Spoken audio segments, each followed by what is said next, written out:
Creating extraordinary success in business and life is absolutely possible. That means more income, more freedom, and more energy for what you value most without the hustle or burnout.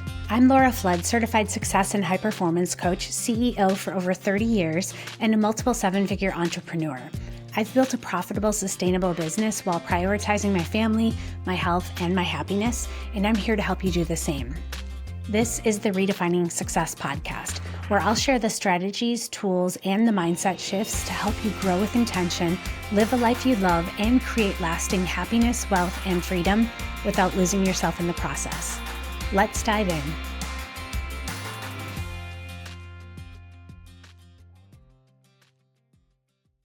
Welcome back to the Redefining Success Podcast. Today's episode is shaped by a feeling that I've been sitting with for a while now, both personally and through work with my clients. It's not a feeling that most people talk about because it doesn't sound dramatic enough to name.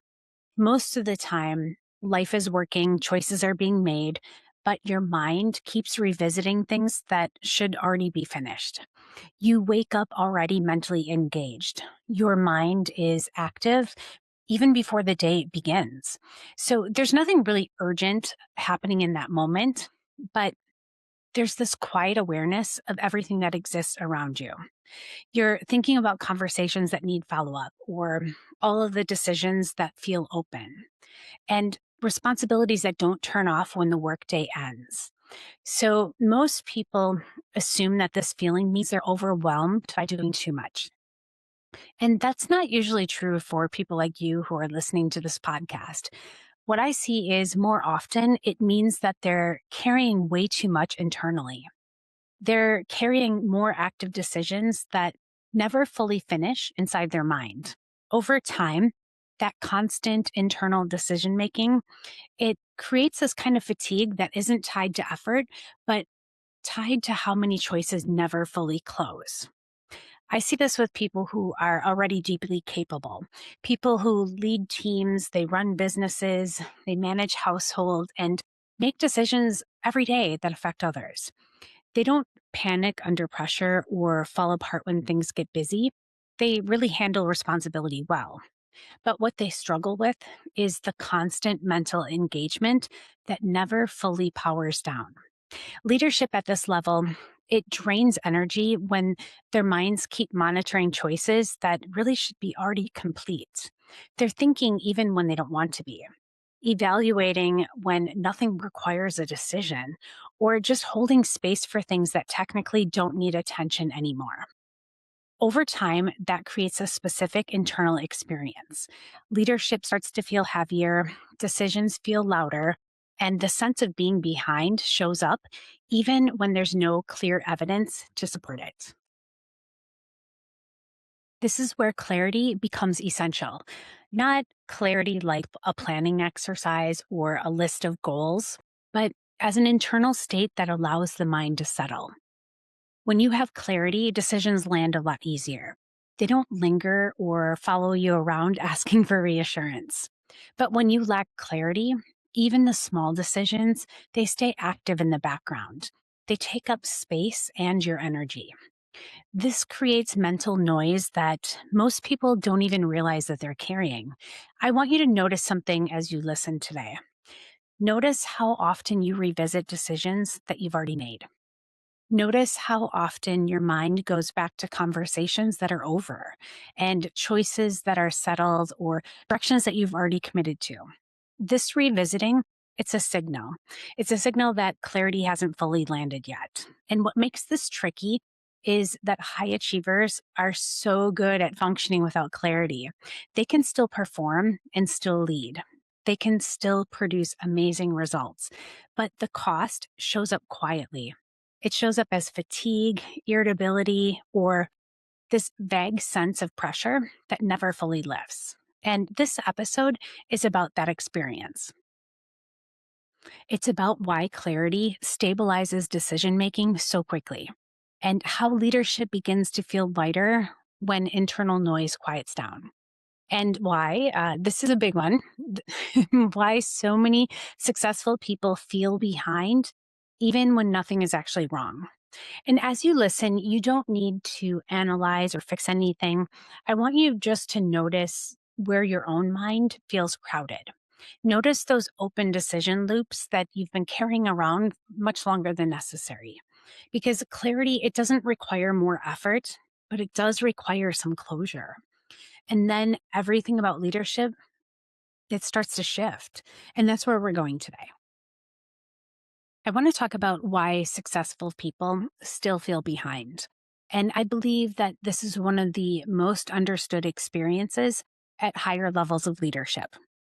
The feeling of being behind, it rarely shows up as panic. It's much quieter than that. It's more like this annoying, distracting feeling that you just can't shake.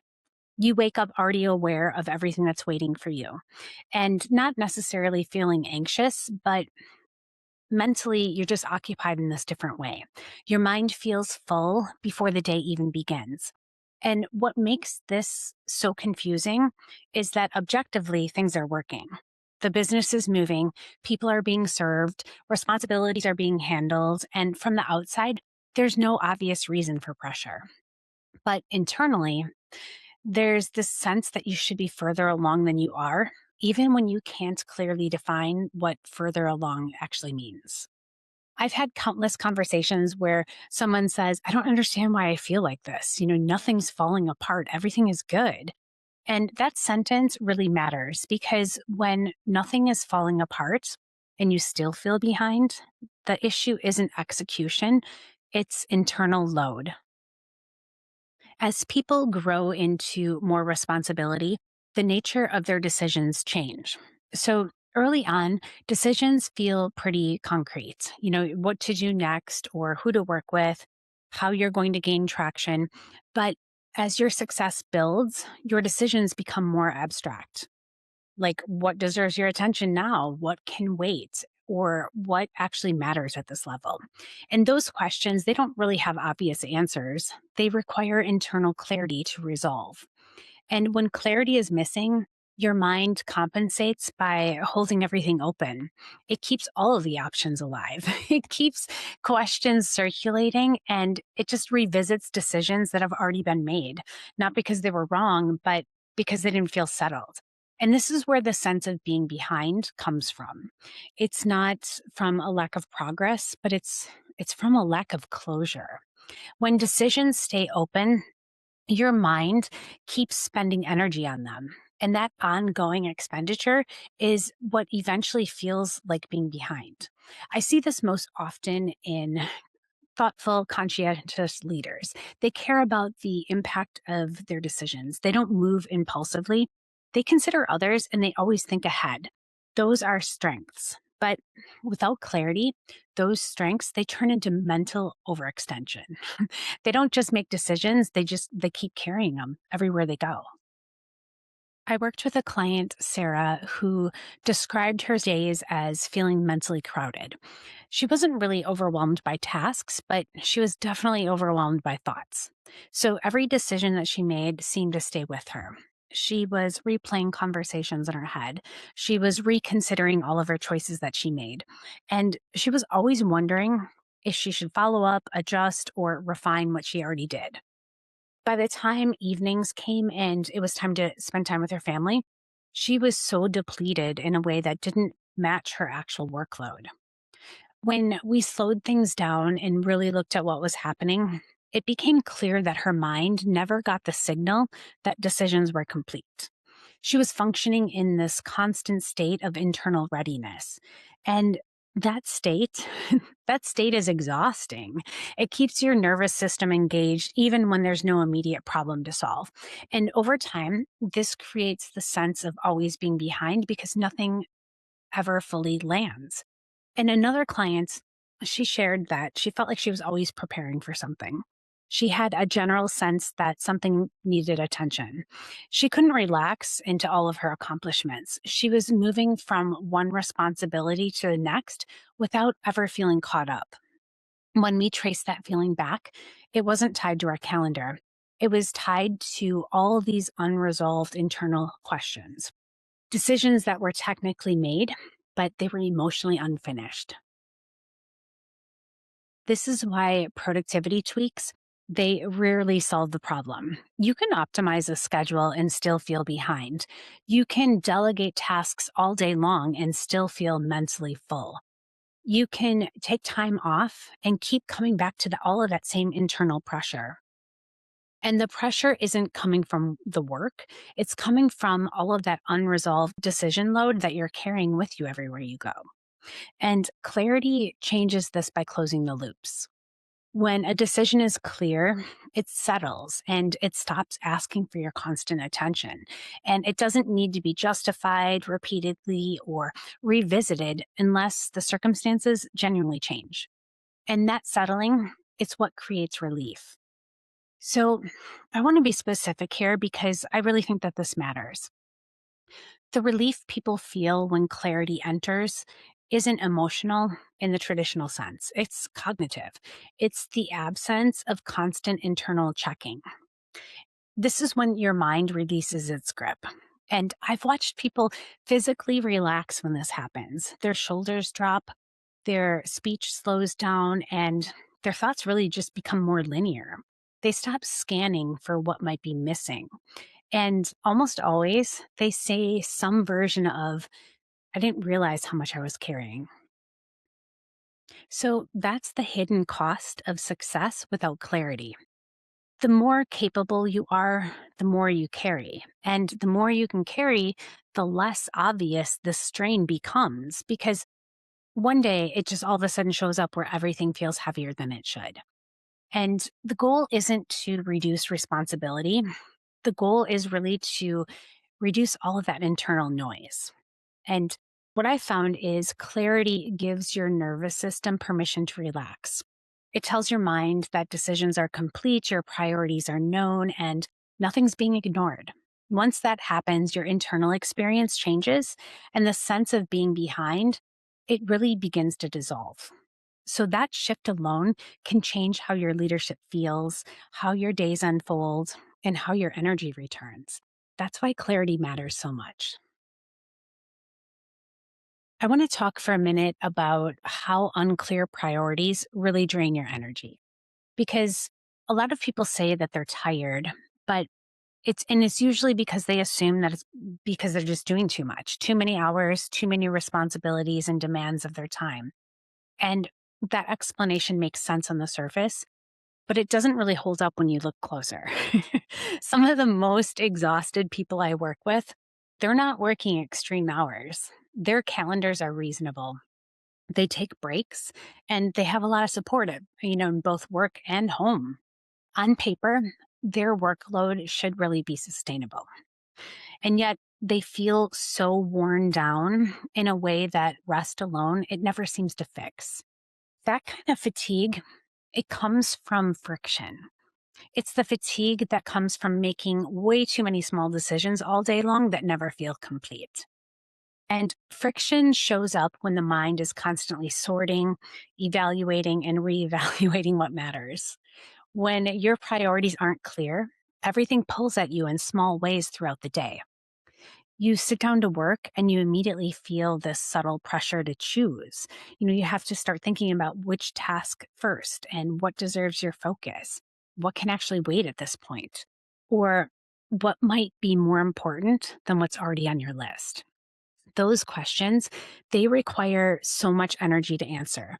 And when you're answering them over and over again without a clear internal reference point, the energy drain becomes cumulative. I see this most clearly with leaders who deeply care about doing things well. They want to make thoughtful decisions and they want to respond appropriately. And they really want to give things the right amount of attention. When you don't have clarity, that care turns into this constant internal negotiation. And over time, that negotiation erodes your self trust, even when your results remain consistent. One client described this to me as her days feeling like she was mentally on call all of the time. So even when she wasn't actively working, part of her attention stayed engaged. She could sit down in the evening, but her mind was still sorting through priorities, replaying what might need some follow up, scanning what she could be potentially forgetting. She wasn't really thinking about anything specific, but she was thinking about everything in general. Her mind, it didn't feel safe enough to stop checking. And that state of mind is incredibly draining. What was interesting is that once we worked on clarifying her priorities, her workload didn't change much at all. She didn't stop to suddenly drop responsibilities or restructure her entire schedule. But what changed was how her mind related to her day. She told me a few weeks later that for the first time in a long time, she could finish a workday and actually feel finished. Not in the sense that everything was done, but in the sense that nothing was demanding her attention anymore. And that's what clarity does. It creates an internal stopping point. And a clear stopping point is it's what I see so many high performers struggle with. Without clarity, the mind doesn't know when it's safe to disengage. It keeps checking, it keeps scanning, and it keeps asking whether something more important needs attention. This constant low level engagement, it drains energy in a way that people don't recognize until it's gone. Energy is conserved when your decisions are made ahead of time. And when everything requires you to make choices, your energy is depleted. It's kind of like when you're going out to eat and you're really trying to stick to your plan of eating healthy. You can save so much mental energy when you take the time to look at the menu ahead of time online and then make that decision on what you're going to eat. Instead of this going back and forth, trying to make a decision when you're starving and everything looks so good. This is why unclear priorities are so costly. They turn your entire day into a series of small decisions that never fully resolve. People often think that clarity is about motivation, but it's really not. Motivation comes and goes, but when you have clarity, that stays. When your priorities are clear, there's less emotional weight attached to all of your decisions. You don't need to justify why you're focusing on one thing instead of another. You don't feel pulled by every request that comes in or second guess yourself after the fact. That reduction in mental and internal debate, it's really what restores your energy. This is why clarity stabilizes leadership so quickly. It removes that constant internal sorting that drains energy in invisible ways. When your priorities are clear, your mind knows what to ignore and your energy starts to return naturally. That's the shift that most people are actually craving, even if they don't know how to name it. And it all starts with having clarity. So let's talk about the cost of operating without having a clear internal filter. This is where clarity stops being an abstract idea and starts showing up in real consequences over time.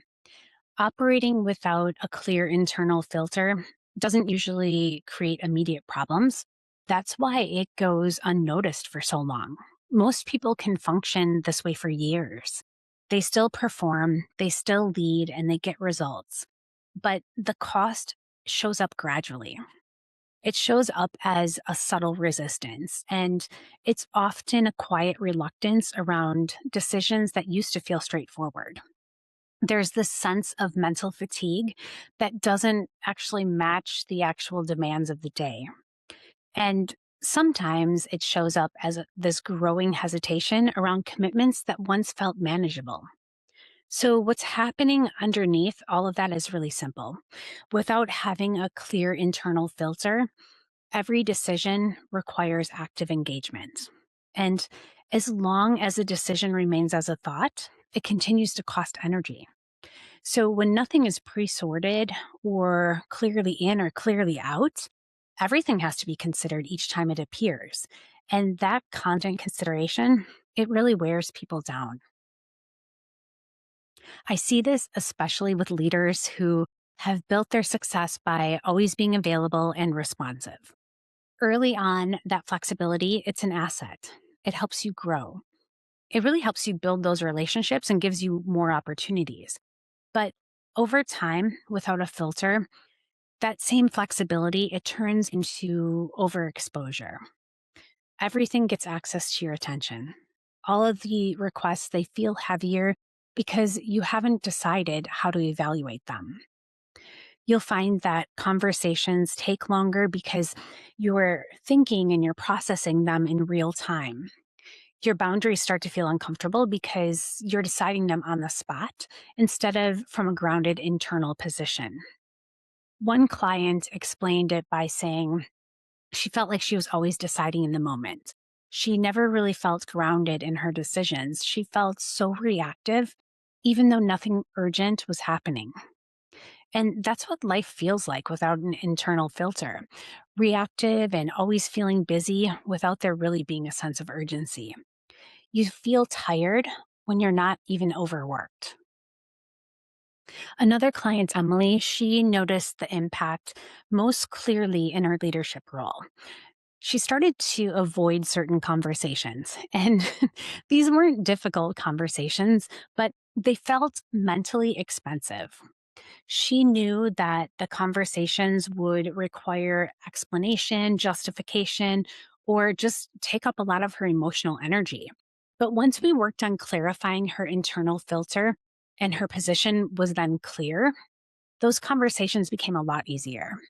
She wasn't in her head trying to figure out things when she was talking. She already knew where she stood. And that's what a filter does. It really stabilizes you before the moment actually arrives. And what I see is without that stability, leadership, it it slowly becomes draining. People start to feel less patient. They start to feel like not as present or available for the parts of life that they actually care about. They're still functioning, but they're operating closer to their edge than they realize. And this also affects how others experience you. When a leader has a clear internal filter, people feel it. Conversations and decisions, they feel anchored. There's so much less back and forth, and it doesn't take as much effort to start moving things forward. But when that filter is missing, people sense uncertainty, even if they can't name it. They feel that hesitation. The leaders who appear calm and steady, they're rarely calmer by nature. They've just decided what matters and what doesn't. They already know what gets their energy and what doesn't. They're not evaluating themselves constantly or questioning every move. They trust their internal filter. And that trust is what allows leadership to feel sustainable instead of feeling like a constant output with no internal rest or feeling like your decisions are piling up and all this mental clutter and this sense of pressure grows. And clarity, it really interrupts that cycle. It gives your mind a framework for deciding. It tells your nervous system when something is complete, and it starts to reduce the number of things that require emotional engagement. This is why clarity is not optional at higher levels of success. It's essential. Without it, everything costs more than it should. And over time, that cost really adds up. But when you have that clear internal filter in place, leadership feels grounded, decisions feel contained, and your life just feels so much more spacious, even when it's full. That's really the difference that clarity makes. And it's available the moment you stop asking your mind to hold everything all at once. What I see in my coaching is that most of the mental fatigue that people experience, it doesn't always come from making decisions. It comes from continuing to carry themselves long after they've been made. It shows up quietly when a decision is technically settled, but then it just keeps resurfacing. It can show up again and again when you're driving, in the middle of unrelated conversations, or a lot of times it's just when you finally sit down to rest. And the decision isn't the problem, the lack of closure is. Renegotiation, that's a habit, and you can change that habit. Decision fatigue eases up so much when you close the loop and you just don't look back. So, for this week, I really want you to bring your attention to one decision that continues to take up mental space. We all have them. We do. Not some big life defining choice or something that requires a major change, but something kind of ordinary or familiar. Something that you've already decided, but haven't realized. It might be how you structured your availability or a boundary that you set up, but you keep mentally revisiting. It could be a direction that you chose, but then you find yourself always checking on it, even though nothing has changed. Once you identify it, I want you to pause long enough to acknowledge what's happening. Notice how often it comes back and how much energy it takes. I really want you to notice how it follows you into moments that should feel neutral, that you shouldn't be thinking about that. And then reaffirm the decision. Let yourself register that. For now, that choice is just complete. You don't have to think about it anymore. And as you do that, pay attention to what happens internally. What I see is most people, they notice a subtle shift. There's less mental pull and all of that tension in the background. You start to feel the sense that you finally close the loop. So over the next few days, your mind may try to reopen that loop. And when it does, I want you to consciously return to the decision without re-engaging with it. You don't have to redecide. You just need to remember that you made the decision and it's settled. And when you practice this, it really starts to build your trust internally, and it teaches your mind that decisions don't need your constant supervision. Over time, that trust really changes how your leadership feels. You'll have fewer open loops, less internal noise, and so much more available energy. If this episode resonated with you, it's likely because clarity is the thing that you've been missing. It's not effort or discipline or motivation. At this level, clarity isn't about learning more. It's about refining how you're operating so your decisions stop pulling you in after they're already made. It teaches your mind that decisions don't require that constant supervision. We do this work so often in my private coaching where we look closely at how decisions are being made and where that internal mental load is building. We take a lot of time to identify what needs to be clarified to ensure that your success feels sustainable at this stage. And so you can actually shut off. You can turn off your mind and enjoy your life when the workday is over. And inside the Redefining Success Collective membership, we have ongoing coaching, structured conversations about how clarity is a way of operating week to week, not just something that you revisit when things feel heavy. So both options are designed for people who want leadership. They want to feel grounded, focused, and intentional without adding more to their plate. We'll add the links for more information to private coaching and also the Redefining Success Collective for you in the show notes. So what I want you to take away from this conversation today is clarity doesn't come from doing more. It comes from deciding what no longer needs your attention. When your decisions are settled internally, you're going to start to have more energy and life will feel lighter and a lot more fun again. So thanks for spending this time with me today. I'll look forward to seeing you in the next episode of the Redefining Success Podcast.